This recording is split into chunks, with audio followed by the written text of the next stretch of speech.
Class 8, Unit 2, The Day My World Changed. Malala Yousafzai. I come from a country which was created at midnight.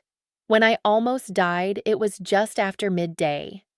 That day, I left my home for school and never returned. Now, every morning when I open my eyes, I long to see my old room full of my things, my clothes all over the floor, and my school prizes on the shelves. Instead, I am in a country which is 5 hours behind my beloved homeland and my home. When I stand in front of my window and look out, I see tall buildings, long roads full of vehicles moving in orderly lines, neat green hedges and lawns, and tidy pavements to walk on. I close my eyes, and for a moment I am back in my valley, the high snow-topped mountains, green waving fields, and fresh blue rivers, and my heart smiles. My mind transports me back to my school, and there I am reunited with my friends and teachers. I meet my best friend Moniba, and we sit together, talking and joking as if I had never left. Then I remember I am in Birmingham, England. The day everything changed was a Tuesday, 9th of October 2012. That morning, we arrived in the narrow mud lane off Haji Baba Road in our usual procession of brightly painted rickshaws. For us, the doorway of the school was like a magical entrance to our own special world. The school was founded by my father before I was born. On the wall, above us, Kushal School was painted proudly in red and white letters. We went to school 6 mornings a week. My classes were spent chanting chemical equations, studying Urdu grammar, writing stories with morals in English, or drawing Diagrams of blood circulation. Most of my classmates wanted to be doctors. It's hard to imagine that anyone would see that as a threat. That morning had begun like any other, though a little later than usual.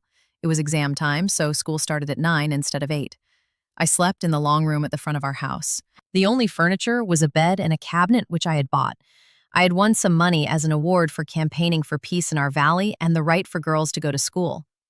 On some shelves were all the gold-colored plastic cups and trophies I had won for coming first in my class. The school was not far from my home, and I used to walk, but since the start of last year, I had been going with other girls in a rickshaw and coming home by bus. I had started taking the bus because my mother was scared by the thought of me walking on my own. We had been getting threats all year.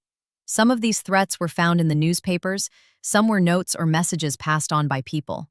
My mother was worried about me, but I knew no one had ever come for a girl, and I was more concerned they would target my father as he was always speaking out against them. His close friend and fellow campaigner had been shot dead, and everyone was telling my father, "Take care, you'll be next." Like my father, I've always been a daydreamer. Sometimes I'd imagine that on the way home, an armed man might jump out and shoot me. I wondered what I would do. Maybe I'd take off my shoes and hit him. But then I'd think if I did that, there would be no difference between me and the man. It would be better to plead, "Okay, shoot me, but first listen to me. What you are doing is wrong. I'm not against you personally. I just want every girl to go to school." I wasn't scared, but I had started making sure the gate was locked at night. I told Moniba everything. Her dream was to be a fashion designer, although she knew her family would never agree to it. So she told everyone she wanted to be a doctor. I never hid my desire when I changed from wanting to be a doctor to dreaming of being an inventor or a politician. When our bus was called, we ran down the steps. I remember that inside the bus it was hot and sticky. I remember that the bus turned right off the main road at the army checkpoint. I don't remember anymore. In my dreams about the shooting, my father is also in the bus, and he is shot with me. And then there are men everywhere, and I am searching for my father. In reality, what happened was we suddenly stopped. We must have been less than 200 meters from the checkpoint. We couldn't see in front, but a young bearded man in light-colored clothes had stepped into the road and waved the van down. "Is this the Kushal school bus?" he asked our driver. Usman Paijan, the driver of our bus, thought this was a stupid question as the name was painted on the side. "Yes," he said. "I need information about some children," said the man. "You should go to the office," said the driver. As he was speaking, another young man in white approached the back of the van. "Look, it's "One of those journalists coming to ask for an interview," said Moniba. Since I'd started speaking at events with my father to campaign for girls' education, journalists often came. even foreigners, though not like this in the road. The man was wearing a peaked cap and had a handkerchief to cover his nose and mouth. He looked like a college student. He swung himself onto the tailboard at the back and leaned in right over us.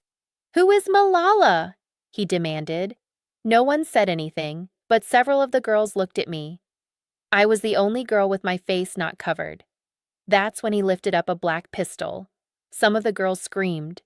Manuba tells me I squeezed her hand. My friends say he fired 3 shots, one after another.